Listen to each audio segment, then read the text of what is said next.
ఉన్నాడు మన ఎమ్మెల్యే పాపం తమ్ముడు, నాకు బాగా దగ్గరుండే, నాతో పాటు ఉద్యోగంలో పనిచేసిండు, జారే ఆదినారాయణ.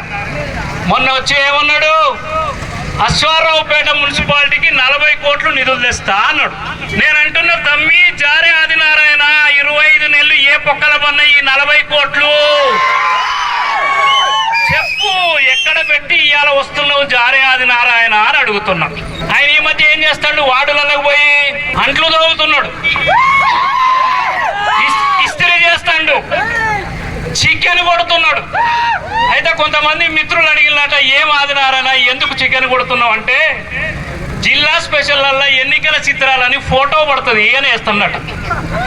నేను అంటున్నా, తమ్మి నీకు నిజంగా ప్రజల పక్షాన పనిచేయాలనుకుంటే ఈ జిల్లా స్పెషల్ ఏంది తమ్మి, నువ్వు మెయిన్ ఎడిషన్ లో పడేటట్టు నేను ఒక ఐడియా చెప్తా, ఇంటవా? రేవంత్ రెడ్డి గల్లా బట్టి అడుగు, రైతు బంధుకు ఎందుకు 15,000 ఇస్తలేమని అడుగు,